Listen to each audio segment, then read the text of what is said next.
오늘 함께 보실 말씀 요한복음 11장 1절에서 7절까지 말씀 함께 보시겠습니다. 요한복음 11장 1절에서 7절까지 말씀 신약성경 164페이지에 있습니다. 신약성경 164페이지에 있는 요한복음 11장 1절에서 7절까지 말씀 우리 한 절씩 교독하신 후에 마지막 절은 함께 읽도록 하겠습니다. 어떤 병자가 있으니 이는 마리아와 그 자매 마르다의 마을 베다니에 사는 나사로라. 이 마리아는 향유를 주께 붓고 머리털로 주의 발을 닦던 자요, 병든 나사로는 그의 오라버니더니더라. 이에 그 누이들이 예수께 사람을 보내어 이르되 주여 보시옵소서, 사랑하시는 자가 병들었나이다 하니 예수께서 들으시고 이르시되 이 병은 죽을 병이 아니라 하나님의 영광을 위함이요 하나님의 아들이 이로 말미암아 영광을 받게 하려 함이라 하시더라. 예수께서 본래 마르다와 그 동생과 나사로를 사랑하시더니 나사로가 병들었다 함을 들으시고 그 계시던 곳에 이틀을 더 유하시고 그 후에 제자들에게 이르시되 유대로 다시 가자 하시니. 아멘. 한 젊은이가 산책을 하다가 그 기찻길 선로에 발이 빠졌다고 합니다. 발을 쉽게 뺄 줄 알았는데 생각외로 발이 안 빠지는 겁니다. 발을 막 움직여도 발이 안 빠지는 상황.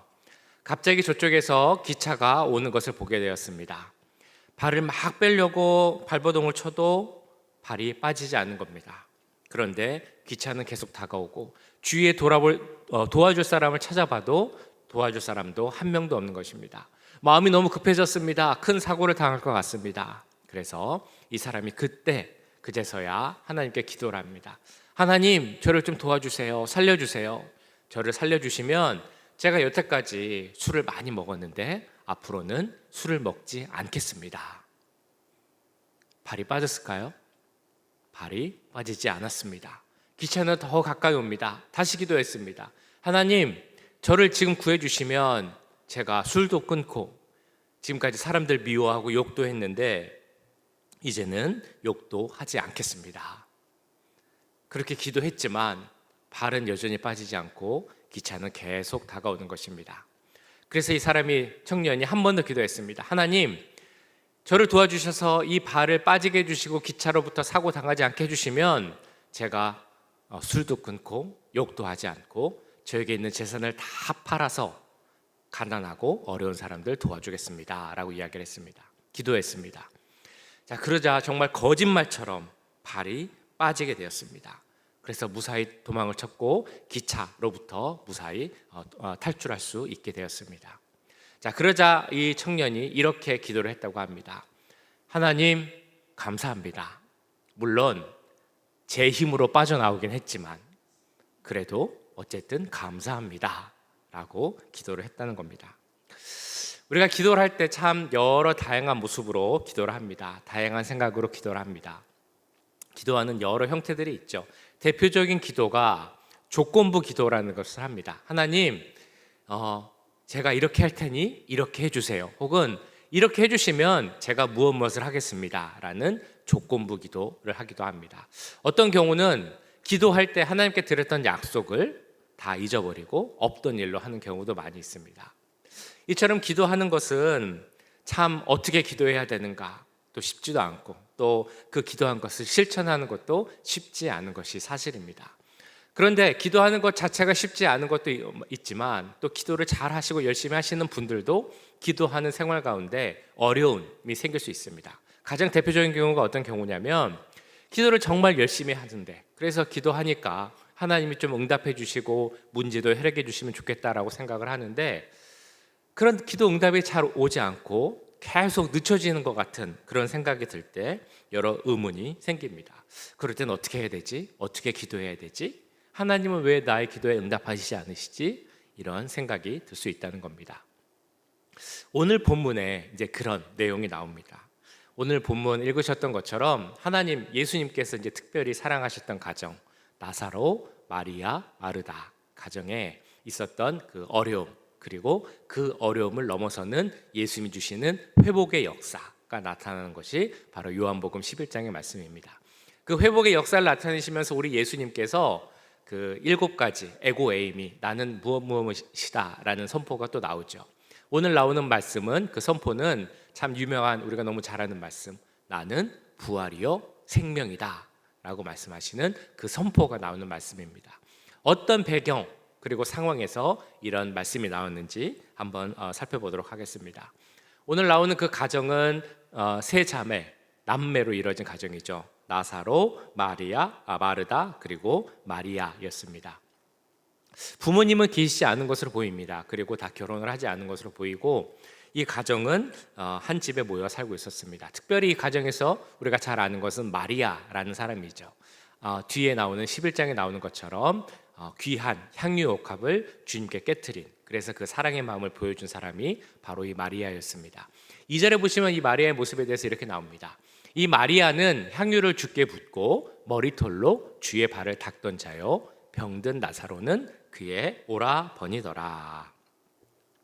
향유를 붓던 그 모습 12장에서는 이렇게 나옵니다. 그 향유가 아주 비싼 것이었다라고 그 가룟 유다의 말을 빌어서 이렇게 나오죠.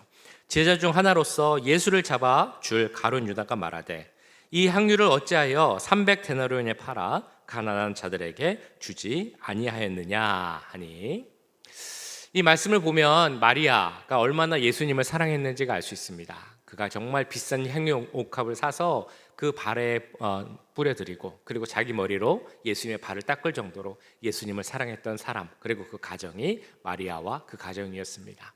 그래서 예수님과 이 가정은 아주 가까웠던 것으로 우리가 알고 있습니다. 예수님께서 다른 지역에 계시다가 이 유대 지역, 특별히 베다니 지역으로 오시면 이 집에 마리아, 마르다, 그리고 나사로가 있는 그 집에 머물렀던 것으로 추측이 됩니다. 자, 그런데 이렇게 예수님과 가까이 지냈던 그 가정에 폭풍이 몰아쳤습니다. 그 가정의 정말 큰 오빠였던 나사로가 병에 걸린 것입니다.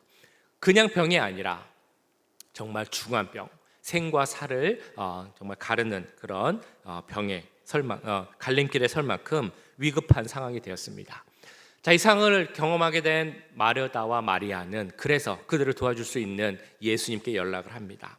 예수님, 우리가 사랑하는 오빠 나사로가, 예수님께서 그렇게 아끼시던 우리 나사로가 이렇게 중한 병에 걸렸습니다. 그러니까 빨리 와주세요 라는 말씀, 바로 3절에 이렇게 나오죠.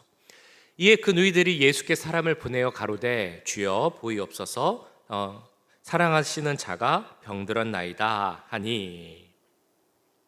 자, 여기까지 말씀을 보면 그 다음 말씀이 어떻게 전개될까 우리는 생각할 수 있습니다. 예수님께서 사랑하는 나사로가 병들었다, 생과 사의 갈림길에 있다라는 이야기를 듣고 빨리 오셨겠구나, 빨리 오셔서 그 손으로 이렇게 만져주시면서 기도해 주시고 이 나사로를 낫게 하셨겠구나 라는 생각이 듭니다. 자, 그런데 그 이후의 말씀은 사실은 우리 생각과는 조금 다른, 어떻게 보면 이해할 수 없는 그런 말씀이 나옵니다. 바로 예수님께서 나사로가 아프다는 것을 아시면서도 그 계시던 곳에서 이틀을 더 계시다가 오셨다라는 그 말씀, 5절 말씀입니다. 예수께서 본래 마르다와 그 동생과 나사로를 사랑하시더니 나사로가 병들었다 함을 들으시고 그 계시던 곳에 이틀을 더 유하시고. 예수님은 왜 그 말씀을 듣자마자 바로 오시지 않고 이틀이나 더 계시다가 오신 것일까요? 왜 이틀을 더 계셨는지 성경에 나오진 않습니다. 그래서 우리가 추측을 해볼 수 있죠. 예수님의 마음이 나사로를 물론 사랑하지만 그렇게 많이 사랑하지는 않은 것 같다라는 것이 첫 번째 추측일 수 있습니다. 자, 그런데 이거는 좀 맞지 않는 것 같죠. 왜냐하면 오늘 말씀에 계속 반복돼 나오는 것처럼 예수님께서 나사로와 마르다와 마리아를 참 사랑하셨다라는 말씀이 나오기 때문입니다. 그러면 두 번째 추측할 수 있는 것은 예수님이 너무 바빠서 다른 중요한 일이 있어서 오시지 않으셨나라고 생각해 볼 수도 있을 것입니다. 그럴 가능성도 없진 않겠지만 정말 예수님이 사랑하는 나사로인데 그 사람이 죽음의 위협 속에 있는데 어떤 다른 바쁜 일이 있어서 못 왔다라는 것은 잘 이해가 되지 않습니다. 그러면 또 생각할 수 있는 것이 예수님이 오시지 못할 만한 상황이었나? 오늘 읽으신 말씀 7절 다음인 8절 말씀에 보면 유대인들의 위협이 있었다라고 나옵니다. 혹시 그 베다니 지역으로 오는 것이 그 위협 때문에 예수님이 오시기를 좀 꺼려 하셨을까라는 생각도 해볼 수 있습니다.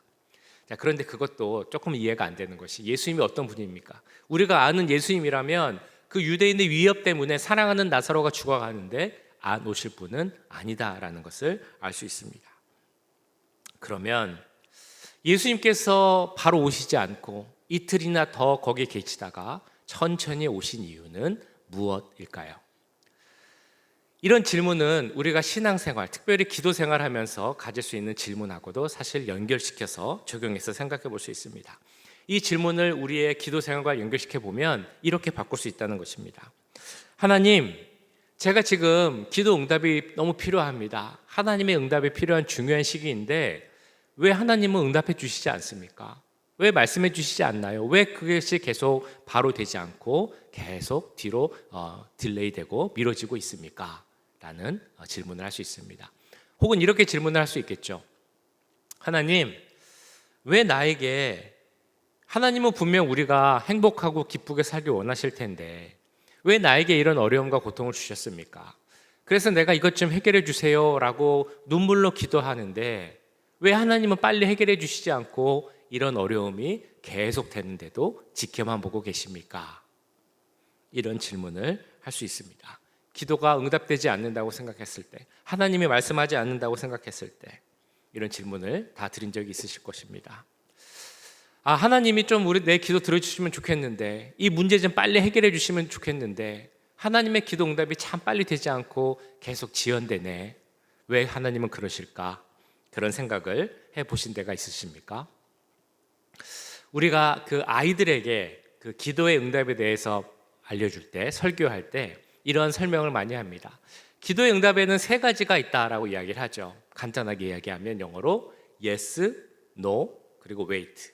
그러니까 그래 하고 들어주시는 응답이 있고, 그건 안 돼 라고 no라고 하는 응답이 있고, 조금 기다려 라고 하는 기도 응답이 있다는 것입니다.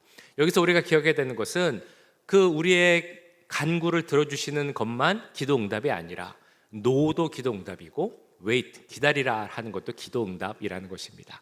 성경을 보면 대표적으로 그건 안 돼 라고 하는 기도 응답에는 사도 바울의 기도가 있습니다. 사도 바울이 하나님께 기도하죠. 하나님, 제가 몸에 약한 부분이 많이 있습니다. 병이 있습니다. 그러니까 이 육체 질병을 좀 고쳐주세요. 그렇게 기도할 때 하나님은 그 기도에 대해서 no라고 이야기를 하십니다. 이렇게 나오죠. 고린도후서 12장. 이것이 내게서 떠나가게 하기 위하여 내가 3번 주께 간구하였더니 나에게 이르시기를 내 은혜가 내게 족하도다. 이는 내 능력이 약한 데서 온전하여짐이라 하신지라.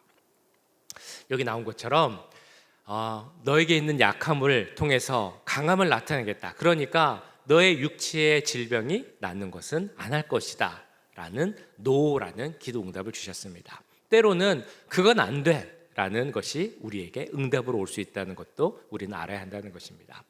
자, 뿐만 아니라 때로는 기다려야 한다는 것이 응답으로 올 수도 있습니다.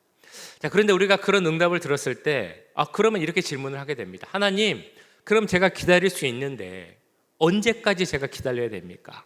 이 응답을 받을 때 그 문제가 해결될 때가 도대체 언제입니까? 라고 우리가 질문을 합니다. 그런 질문을 하면 우리가 이제 설명할 때 자주 쓰는 그런 표현이 있습니다. 뭐냐면 하나님의 때가 찰 때까지 기다려야 된다.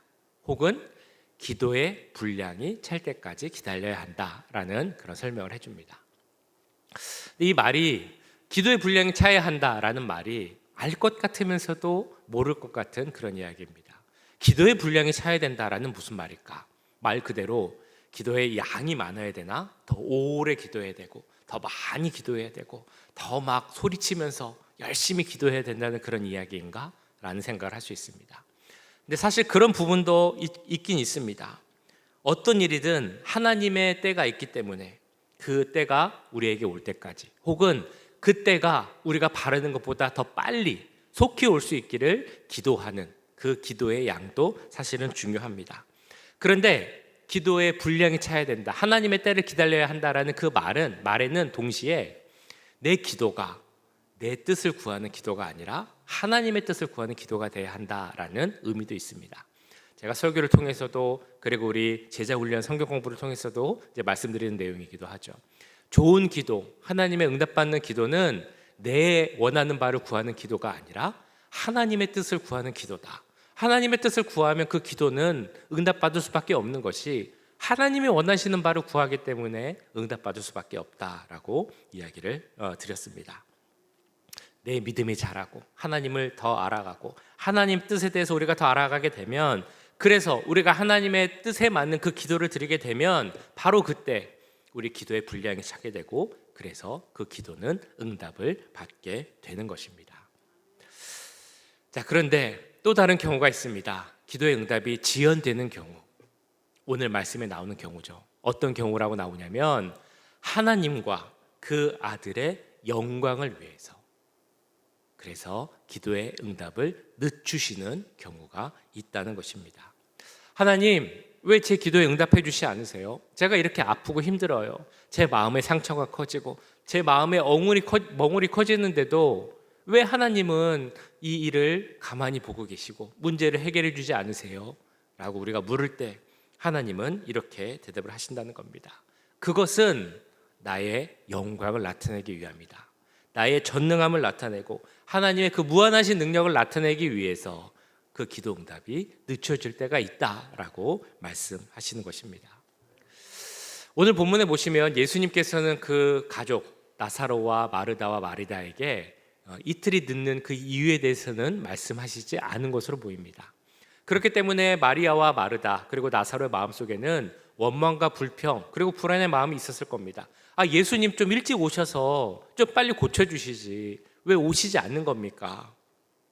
그런 마음이 분명 있었을 것입니다. 그런데 중요한 것은 그때, 물론 그들은 모르고 있었지만 그때도 하나님은 일하고 계셨고 하나님의 그 일하심에 대한 그런 계획과 방법이 있었다라는 것입니다. 그러니까 우리는 이것을 알아야 됩니다. 때로는 우리가 모를 수 있다는 것입니다. 일이 잘 안 풀려서, 문제가 오래 가서, 그런 마음 답답한 일들이 계속 생겨서 우리 마음속에 낙심되고 불안할 때가 있지만, 분명한 것은 하나님은 그 모든 것을 알고 계시고 그래서 그때도 일하고 계시고 우리가 생각하는 것보다 더 좋은 것을 위해서, 그 문제 해결을 위해서 준비하고 계시다라는 것입니다. 나사로는 오늘 이 본문에서는 어떻게 하나님께서 그 영광을 나타내셨습니까? 바로 죽음에서 살리심으로, 부활하심으로 하나님의 능력과 영광을 나타내셨습니다. 단순히 병을 고쳐준 것이 아니었습니다. 만약에 그 마리아와 마르다의 이야기를 듣고 바로 오셨으면 병을 고쳐주시는 것으로 예수님의 그 능력은 그쳤을 것입니다. 하지만 이틀을 더 늦게 오심으로 나사로가 죽음에서 살아나게 하셨고, 나사로의 부활을 통해 내가 앞으로 이렇게 부활할 것이다 라는 것을 보여줄 수 있게 된 것입니다. 그러면서 예수님은 이렇게 말씀을 하시죠. 예수께서 이르시되 나는 부활이요 생명이니 나를 믿는 자는 죽어도 살겠고 무릇 살아서 나를 믿는 자는 영원히 죽지 아니하리니 이것을 내가 믿느냐. 나사로의 죽음, 그러나 다시 살아서 부활하는 그 모습을 통해 예수님께서 그 있는 사람들에게 이렇게 선포할 수 있었던 것입니다. 나는 부활이요 생명이다. 나를 믿으면 죽어도 살 수 있다. 그리고 살아서 나를 믿으면 그 사람은 영원히 죽지 않을 것이다 라는 선포를 할 수 있게 된 것입니다. 이 말씀 마지막에 보시면 예수님께서 이렇게 물으시죠. 나는 부활이요 생명이니 나를 믿는 자는 죽어도 살겠고 살아서 나를 믿으면 영원히 죽지 아니할 것이다. 이것을 내가 믿느냐. 하나님은 지금도 우리에게 물어보십니다. 예수님이 부활이요 생명이시라는 것, 우리의 영원한 구원의 길이라는 것을 네가 믿느냐? 라고 물어보십니다. 이러한 하나님의 부활의 약속을 믿으십니까? 네, 믿어야죠. 나사로가 살아난 것처럼 우리도 모두 나중에 부활하고 그리고 영생을 얻게 될 것을 믿으십니까? 네, 이것을 우리가 확신할 수 있는 이유가 있습니다. 그것은 바로 우리가 믿는 그 하나님이 선하신 분이고 신실하신 분이고 또한 전능하신 분이시기 때문입니다. 그리고 우리가 이런 부활과 영생을 믿을 수 있다는 것은 곧 우리 삶의 현실에 때로는 답답하고 어려운 문제가 생기고 이 문제가 해결되지 않는 것처럼 우리 해결이 지연되는 것처럼 보인다 할지라도 결국에는 부활하신 우리 예수님의 능력이 내 삶에 나타나고 그 모습을 통하여서 하나님께 영광 돌릴 수 있다는 것을 보여준다는 그런 사실입니다. 부활하신 주님이 우리의 모든 기도를 들어주심을 우리는 믿을 수 있습니다. 이 사실을 믿는 우리 모두가 되길 간절히 소원합니다. 우리가 그 믿음을 갖고 살아갈 때 하나님의 영광이 또한 우리 삶에 나타나게 될 줄 믿습니다. 그런 하나님에 대한 굳은 믿음으로 하나님의 역사, 하나님의 전능하심, 하나님의 영광을 바라보며 살아갈 수 있는 우리 모두가 될 수 있기를 주님의 이름으로 간절히 축원합니다. 기도하겠습니다.